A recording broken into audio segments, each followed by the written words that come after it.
Olá irmãos, olá amigos, sejam todos bem-vindos para mais um vídeo aqui neste canal.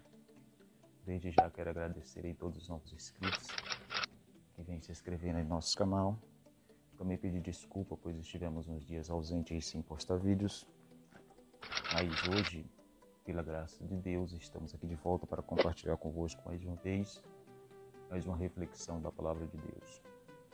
Sejam todos bem-vindos e vamos para o vídeo.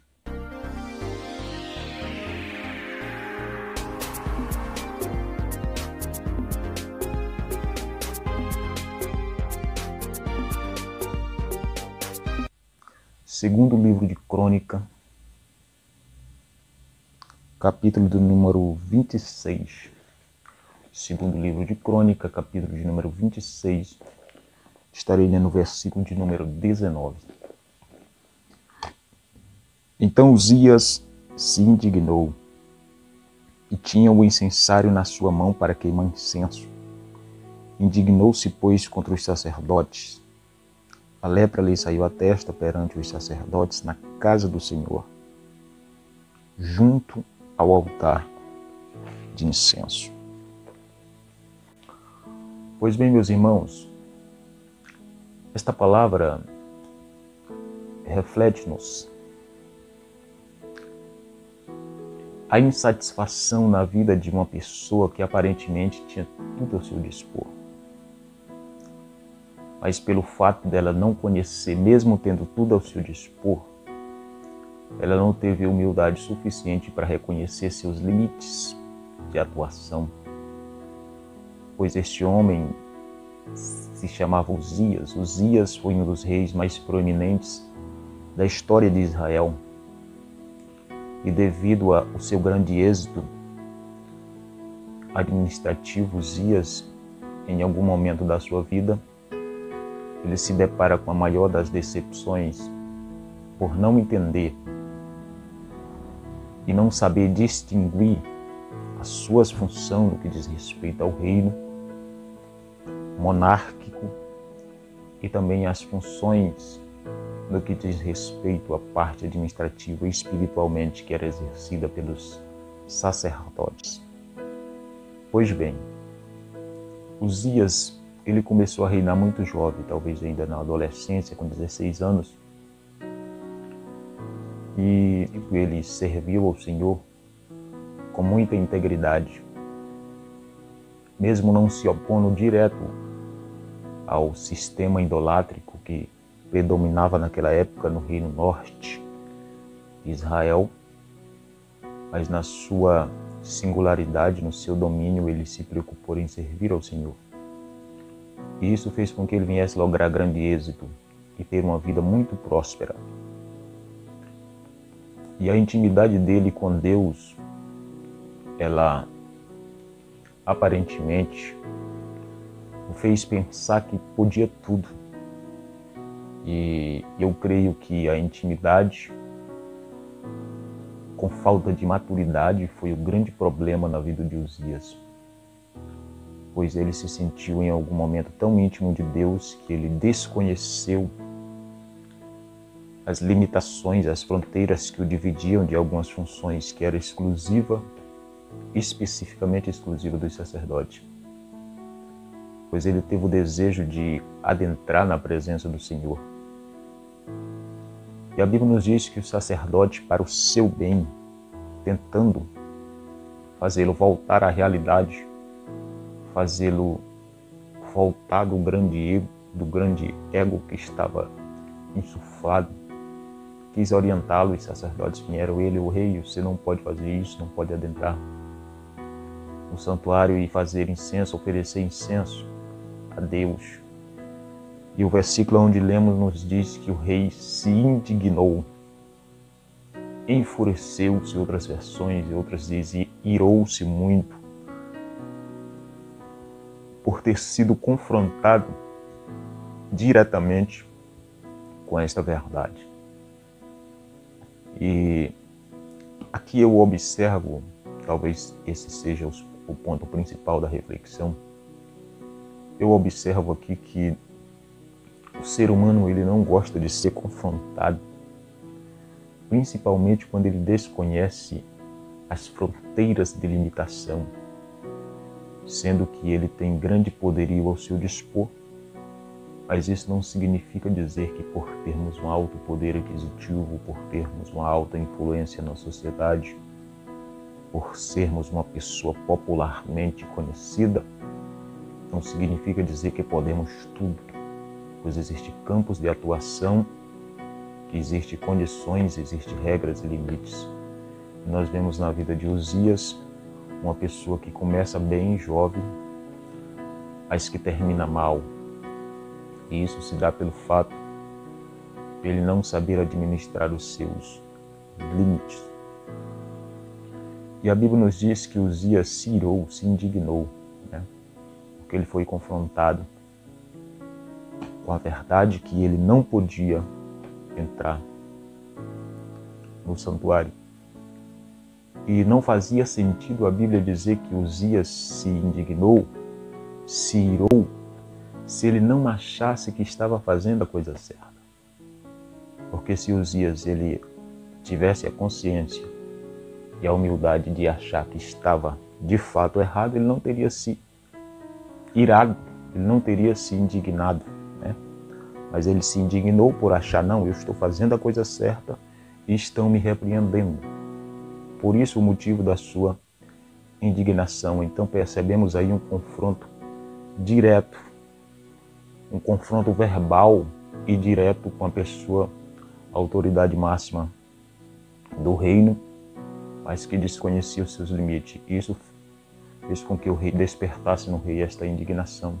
E algo semelhante, só que de forma agora não mais verbal e também não direta, mas de forma presencial e confronto de forma, digamos que analítica, nós vemos na vida de Caim. Caim,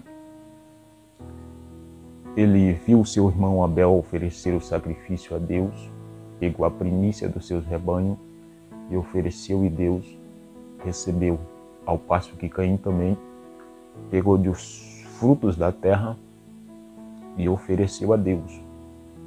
Obviamente não temos tempo aqui para discorrer a respeito do sacrifício de Abel e Caim e qual os motivos que levou Deus a rejeitar. Mas o que se percebe é que Deus atentou para o sacrifício de Caim, ou seja, o sacrifício de Abel, e desprezou o sacrifício de Caim. E também não sei que forma que Deus demonstrou este agrado e este desagrado.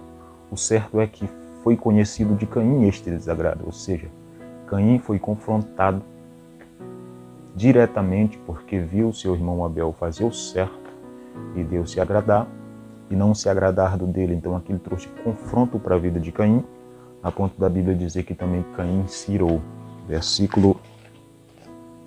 Gênesis 4, versículo de número, capítulo 4, versículo 5. Mas para Caim, para sua oferta, não atentou.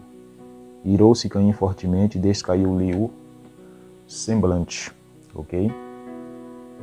Então Caim também foi confrontado com esta verdade, de que Deus estabeleceu métodos, que Deus estabeleceu formas de se apresentar um sacrifício aceitável diante dele. E como Caim não seguiu estas formas, como Caim não seguiu esses métodos, ele foi confrontado pelo desprezo, Pelo desprezo. Nenhum ser humano ele gosta de ser confrontado, mas a Bíblia diz em Provérbios, um dos livros mais sapiensais do Antigo Testamento, diz: repreende o sábio e ele te agradecerá. Repreendes o tolo e ele te odiará. Então, o confronto, a repreensão para uma pessoa que tem humildade, uma pessoa que tem temor a Deus, ela serve como um despertamento, como um alerta, que em vez da pessoa se irar, ela reconhece o erro. Ao contrário, repreender uma pessoa tola, uma pessoa que ela alimenta o sentimento de autossuficiência, ela vai nos desprezar. O certo é que a verdade confrontada, ela sempre traz indignação, ela sempre traz ira ao coração daquele que é confrontado. O que eu quero dizer com isso para encerrar este vídeo, esta reflexão que, por sinal, o Senhor falou ao meu coração e eu vim aqui compartilhar com os irmãos. O que eu quero dizer com isso, meus irmãos, é que estamos vivendo em dias em que o ser humano, em muitos casos, e não poucos, ele parece que está vivendo alienado, porque ele não conhece mais os limites. Estamos nos deparando, e eu estou falando no campo a qual eu orgulhosamente faço parte, no meio evangélico, no meio eclesiástico. Estamos vendo pessoas que não gostam mais de confronto, ou serem confrontados com a verdade, desprezam o confronto. E assim como Uzias, as consequências estão vindo aí, e as pessoas alheias não estão percebendo, pois nós sabemos que Uzias ele entrou para oferecer incenso. Incenso na Bíblia, no Antigo Testamento, obviamente eles não sabiam o verdadeiro significado, mas no Novo nós sabemos que incenso significa oração. O que é oração? Oração é comunicação, é diálogo entre Deus e o homem, é via de mão dupla em que um se comunica, o outro ouve, o outro comunica, o outro ouve. Pois Deus ensinando os discípulos a orar, Jesus ensinando os discípulos a orar, ele diz: quando orares, orareis assim: Pai nosso que estás no céu, venha a nós o teu reino, seja feita a tua vontade, assim na terra como é no céu. Ou seja, a oração é o ponto de contato entre Deus e o homem. É o homem expressar para Deus que a vontade que é estabelecida no céu venha a ser estabelecida na terra. E esse é o ponto de contato, porque aqui na terra nós somos instrumento por onde Deus flui a sua vontade. E a vontade de Deus é que o Evangelho alcance os rincões mais distantes da face da terra. Mas para que nós possamos alimentar este relacionamento com Deus, este diálogo com Deus de forma aceitável, nós precisamos reconhecer as nossas limitações, porque a Bíblia nos revela os padrões certos na qual Deus venha nos aceitar diante dele. Hoje nós vemos pessoas que se dizem ser íntima de Deus, adentrar na sua presença com a vida totalmente desprovida daquilo que de fato prego, daquilo que de fato professo. Mas uma coisa eu quero te dizer, que Deus, ele é fiel, a sua palavra é verdadeira. E a ira de Deus, assim como na vida de Uzias, que instantaneamente foi exposta na testa. A Bíblia diz que instantaneamente surgiu na testa. Naquela época não tinha espelho para Uzias se olhar, né? Mas com isso Deus já estava comunicando a Uzias: tu não está vendo, mas os outros estão vendo na tua vida a tua deficiência. E isso é consequência de um ato de desobediência. Hoje as pessoas não se dão conta da sua própria lepra, que diferente de Uzias estava exposta, está oculta. Mas a palavra do Senhor é a base de confronto. A palavra do Senhor é que revela as intenções do coração do homem. Isso explica o porquê eu desprezo a palavra. Isso explica a repugnância que o mundo tem da palavra, porque a palavra expõe o que o homem tem por dentro. Estamos aí recente de uma grande polêmica aí de um filme aí que foi lançado nesta plataforma de filmes Netflix, Porta do Fundo, se não me falha a memória. Eu estava até vendo o escárnio. Trago aqui a minha repugnação com essas atitudes. Mas, porém, quero dizer que isso é óbvio que tem que acontecer. Agora, se isso não acontecesse com o Evangelho, assim como Jesus previu que acontecia, tem que acontecer. Agora, se isso não acontecesse, nós devíamos estar mais preocupados.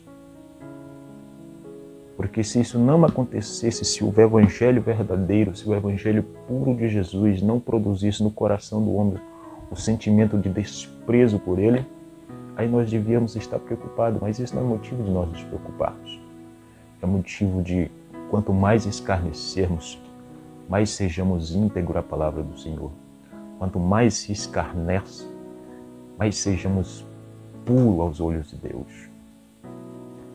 E uma das coisas que a igreja tem se deixado levar, eu falo igreja porque dentro da igreja da massa existe a verdadeira igreja de Cristo. A igreja que não confronta o mundo é porque não incomoda mais o mundo. Jesus diz, olha, se vos odeiam a vós, se o mundo vos odeia porque não sois do mundo, né? Agora, se o mundo nos amasse, nós devíamos estar preocupados, porque estávamos criando um ambiente permanente para nós aqui, mas nós aqui estamos passando um momento de preparação. O Espírito Santo está nos adaptando com a cultura, com o reino dos céus. E isso nos faz alheio e estranho aos olhos do mundo, porque eles olham para nós. E porque destilam ódio, porque olham para nós e verem em nós o padrão que o ser humano tem que ser. E quando ele olha para si, ele vê a sua incapacidade de viver aquele padrão. Por isso que somos luz. A luz, onde chega nas trevas, ela dissipa as trevas. E onde está oculta, a luz revela. Então, meus irmãos, vamos orar por essas pessoas, porque elas têm alma. Jesus está às portas, a palavra está se cumprindo cabalmente. Cada dia que se aproxima, a volta de Cristo está mais próxima. Vamos estar alicerçados na rocha. Não vamos estar preocupados com a política, preocupados com as ordens da elite mundial. Vamos estar preocupados em alimentar a nossa alma com a presença divina. E nos últimos dias isso vai acontecer muito na vida daqueles que têm luz verdadeira, porque onde chegar será incômodo para aqueles que não têm a presença radiante de Deus na vida. Então fique com esta palavra, não te entristeça por essas atitudes, pelo contrário, se alegre, porque a volta de Cristo se aproxima. Que Deus em Cristo abençoe a todos. Que você ainda não se decidiu, não se arrependeu dos seus pecados, ainda é tempo, a porta da graça ainda está aberta. Venha para Jesus, entregue sua vida a Ele. Relacione-se com Ele, que todos os dias a doce presença do Espírito nos abrace. E sussurre nos nossos ouvidos que o noivo está ansioso para receber a noiva. Fica com Deus, em nome de Jesus.